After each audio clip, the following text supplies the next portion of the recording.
Hello বন্ধুরা, আবার আর একটা ভিডিও নিয়ে চলে এলাম। এটা একটু বড়ই হয়েছে ভিডিওটা, ফুল ভিডিওটা আপনারা দেখবেন। আজকে সারাদিন কিভাবে কাটালাম, তাই সকালবেলা আমাদের ব্রেকফাস্টে কি আছে দেখুন। একটুখানি বাটার দিয়ে পাউরুটি আছে, তার সঙ্গে কলা আছে, তার সঙ্গে এই যে টক দই আছে। এইগুলো আজ রান্নার প্রস্তুতি চলছে রান্নাঘরে।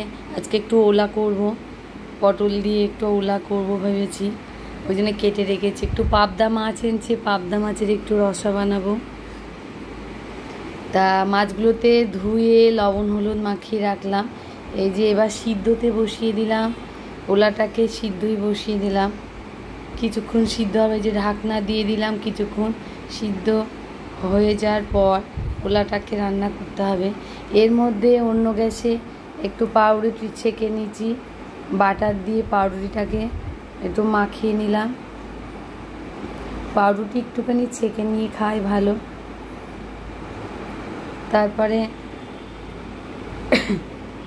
সকালবেলায় আজকে সবাই আমরা এগুলোই খেয়েছি। আজকে আর ভাত টাত খাওয়া হয়নি, প্রতিদিন ভাতটা খাওয়া হয় না সকালে। এই যে আমার শাশুড়ি মা একটু কড়া করে চা করতে গেল। উনি চাটা খুব ভালো করে, কারুর চা পছন্দ করে না, নিজেই চাটা করে নেয়। তা ওই জন্য এই যে এটা আমার চা। তা আমি আর শাশুড়ি মা একসঙ্গে বসে সকালে ব্রেকফাস্ট করছি। এই যে উনিও খাচ্ছে। একসঙ্গে সবাই মিলে সকালবেলার খাওয়া দাওয়া। আজকে যেহেতু একটু ইয়ে ছিল, মানে তোমার দাদা আজকে বাইরে কলকাতা একটু গিয়েছে অফিসের কাজে, যার জন্য সকালের হুটোপাটাটা ছিল না। রান্না একটু পরেই করলাম, খাওয়া দাওয়ার পরে রান্নাটা করা হয়েছিল। তাই আমরা সবাই খাওয়া দাওয়ার পরে এবার একটু রান্নাঘরে, আমি মাঝে মাঝে একটু রান্নাঘরে যাই, একটু এদিকেই আসি, দুদিকেই করতে হয়।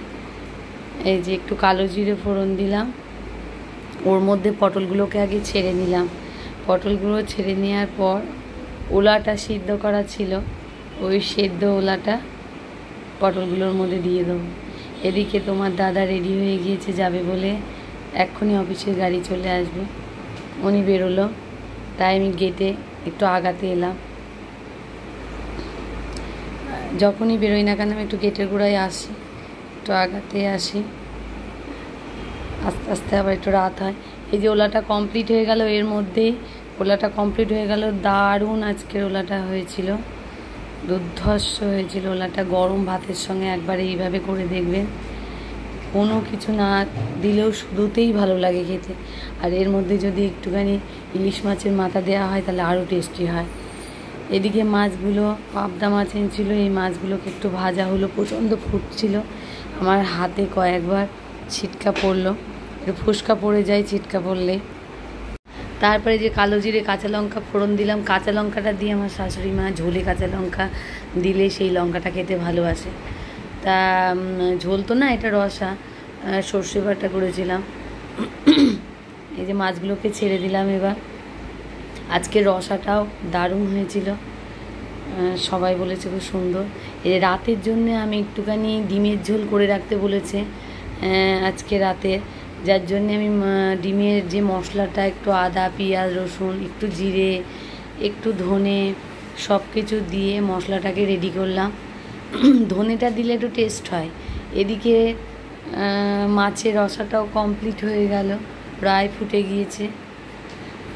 ডিম সিদ্ধগুলোও কমপ্লিট হয়ে গেল। ডিম সিদ্ধ প্রেশার কুকারে বসিয়েছিলাম, আলু আর ডিম একসঙ্গে তাড়াতাড়ি হবে বলে। ডিমগুলো আজকে একটু হলদে হলদে ছিল, কেন কি জানি সাদা রঙের হয়, আজকে ডিমটা একটু হলুদ ছিল। তো এই যে মাছ কমপ্লিট হয়ে গেল।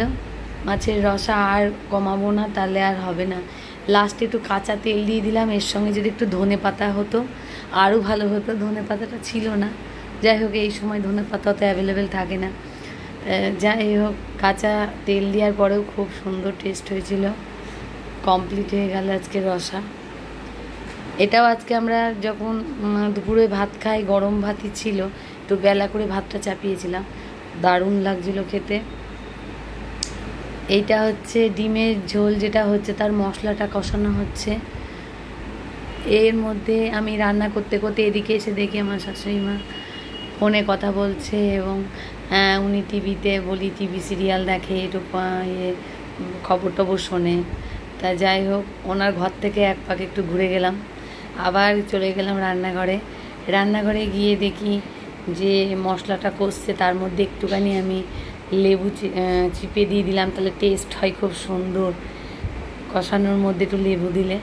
এর মধ্যে একটু স্যুপ বানাবো বলে একটু গাজর, বিনস, মুসুরির ডাল এসব সবজি টবজি দিয়ে একটুখানি স্যুপ বানাবো, এটা ছেলে খাবে। তা এই যে ডিমের ঝোল আমাকে একটু ঝোল ঝোল করে রাখতে বলেছিল, খুব একটা মারবো না। লাস্টে ঝোল যেহেতু নামানোর আগে আমি এই ইয়েটা দিয়ে দিলাম, গরম মশলাটা দিয়ে দিলাম, যে আমাদের ডিম কমপ্লিট হয়ে গেল। ডিমটা খাইনি যদিও বা এখনও, ডিমটা রাতে খাবো, কেমন হয়েছে দেখি। এই যে সবার লাস্টে শাশুড়ি মা এসে বলছে কি আজকে রান্না হলো, একটু খবর নিয়ে গেল রান্নাঘরে এসে। এই যে স্যুপ কমপ্লিট, স্যুপ বানানো কমপ্লিট। এই যে এক বাটি রেখে দিলাম ছেলের জন্য, আর বাকি এক বাটি আমার শাশুড়িকে দিলাম।